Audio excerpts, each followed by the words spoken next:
Et je le disais, donc le Festival international du court-métrage de Lille, 14e édition cette année.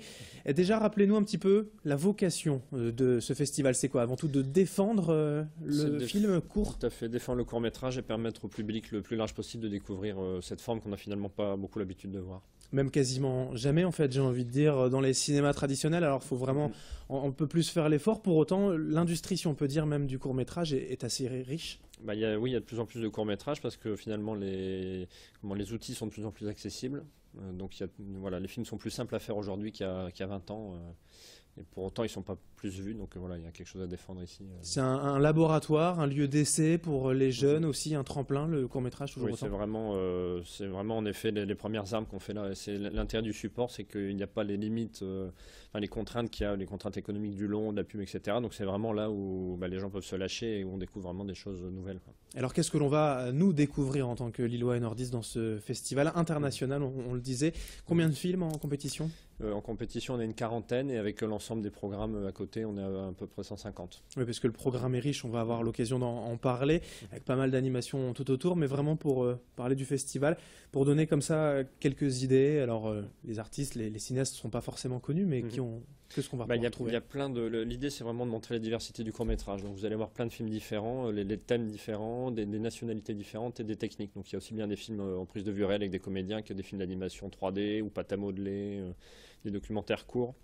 Donc c'est vraiment une façon en quelques jours de voir tout ce qui se fait dans le monde comme type différent de court-métrage. Et comment on peut définir le court-métrage en temps, si on devrait parler pratique? En temps, ça va de 1 minute à... nous, on limite à 25 minutes. Mais même au-delà, le long-métrage, c'est à peu près 55 minutes, la limite. Alors, c'est du 18 septembre au 5 octobre, alors à l'Hybride, au Palais des Beaux-Arts, au Théâtre Sébastopol, mais avec une nouveauté aussi cette année, ça c'est important de le signaler, des projections en plein air. Tout à fait. On a décidé cette année de faire une compétition en plein air. C'est pour ça que le festival est un petit peu plus tôt que d'habitude, parce qu'on va quand même pas risquer trop avec le temps. D'habitude, on était plutôt mi-octobre, donc là, on a ramassé un petit peu. Et donc on va pouvoir voir les compétitions confortablement installées dans un transat, donc au Palais des Beaux-Arts, dans la cour intérieure du Palais des Beaux-Arts. L'idée là, c'est quoi? D'attirer encore un peu plus le public justement sur des lieux ouverts plus faciles en fait? Voilà, l'idée c'est d'avoir aussi un temps festif. C'est vrai que la compétition c'était le programme qui paraissait un petit peu plus sérieux à côté des autres programmes, et donc là on a essayé de créer un contexte plus convivial. Voilà. Et la nouveauté en plus du plein air, c'est que le public cette année est de jury. Donc depuis des années on avait un jury professionnel qui décernait les prix. Cette année le public va avoir un petit coupon et va lui-même décerner les prix. Alors, si on s'y connaît en cinéma ou en court-métrage, on peut avoir envie d'aller tout voir. Si on s'y connaît un peu moins, qu'est-ce qu'il ne faut pas rater en fait durant ce festival? Et en fait, il y en a pour tous les goûts. Donc, il y a la nuit de l'animation Sébastopol, où là, c'est pour les gens qui aiment l'animation. Et puis, voilà, une ambiance, c'est de nuit. Donc, on finit sur le petit-déj. Vous pouvez venir en pyjama. Il y a 9 heures de court-métrage. Là, c'est vraiment l'ambiance très festive. Ensuite, vous avez les compétitions. Donc, il y a la compétition nationale ou internationale, donc en plein air au Palais des Beaux-Arts ou à l'Hybride. Donc ça, c'est une façon de voir la crème de la production de l'année. Et après, vous avez des choses un petit peu différentes, une partie art numérique. Donc il y a un mapping immersif à l'Hybride. Donc là, c'est vraiment une performance qui a été créée par des artistes locaux. Un mapping sur le monument aux morts de Rihour. Le mapping, pour rappeler, c'est une projection vidéo en fait. Ce n'est pas un écran, une toile, c'est vraiment le monument qui sert à des toiles. Ça, c'est très intéressant. On projette sur un volume et donc on a l'impression que le bâtiment se met à vivre. Donc c'est vraiment intéressant, il y a un mélange entre la virtualité de l'image et la réalité du bâtiment, et puis on perd un petit peu nos repères, donc il y a quelque chose d'assez magique à voir le bâtiment prendre vie. Et ça rentre dans le concept du court-métrage, c'est un peu un parallèle? Disons que c'est les mêmes personnes souvent qui peuvent passer de l'un à l'autre. Nous, on a une conception du festival qui est assez large, on a vraiment le film classique, mais depuis le début du festival, on montre aussi les transversalités, donc des formes d'image un petit peu différentes d'une projection sur un seul écran.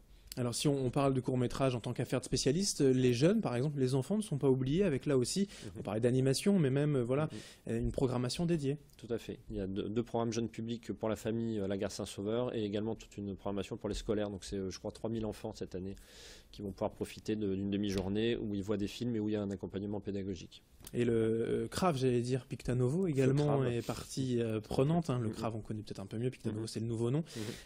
Quelle est la relation, en fait, justement, dans cette rencontre? Picta Novo, c'est l'organisme qui soutient la production en région, donc eux aident la production des courts-métrages, nous on les montre, donc forcément il y a un lien immédiat. Et donc le dernier jour du festival, le dimanche 5 octobre, on va avoir toute une journée de rencontres. Donc le midi c'est le brunch, là c'est tous les réalisateurs internationaux en compétition, vous pouvez rencontrer, discuter avec eux à l'hybride. Et suite au brunch, on a les rencontres Picta Novo. Donc là c'est quelques réalisateurs régionaux qui seront présents pour montrer leur court-métrage, suivi d'une rencontre où ils vont vraiment décortiquer en images comment ça a été fait, d'où vient l'idée, etc. Donc c'est assez intéressant pour comprendre un petit peu les ficelles du métier, quoi. Alors pour conclure, rappelez-nous un petit peu toutes les infos pratiques. 14e édition, du 18 septembre au 5 octobre, mais pour tout voir, et combien ça coûte? Alors combien ça coûte? Il y a plusieurs. Le plein air c'est gratuit. Il y a plein de choses gratuites. Oui. Donc c'est voilà, il y a jusqu'à la nuit de l'animation où on est à 10 € pour la nuit. Ce qu'il faut retenir, c'est que les 2 derniers week-ends de septembre, c'est projection plein air au Palais des Beaux-Arts et projection à l'hybride des compétitions. Le week-end donc du 3 au 5 octobre, c'est vraiment là où il y a tous les professionnels. On reprend toutes les compétitions à l'hybride. On a la nuit de l'animation à la remise des prix. D'accord. Et également le 20 septembre au Palais, sur la place Rio. Le mapping, donc ça c'est une compétition de mapping pour voilà, une chose un petit peu particulière à voir en plus, quoi. Bon, tout est résumé sur internet, festivalducourt-lille.com. Merci Antoine Magnier, directeur de l'association des rencontres audiovisuelles, d'être venu nous évoquer ce festival du court-métrage. Merci. Merci.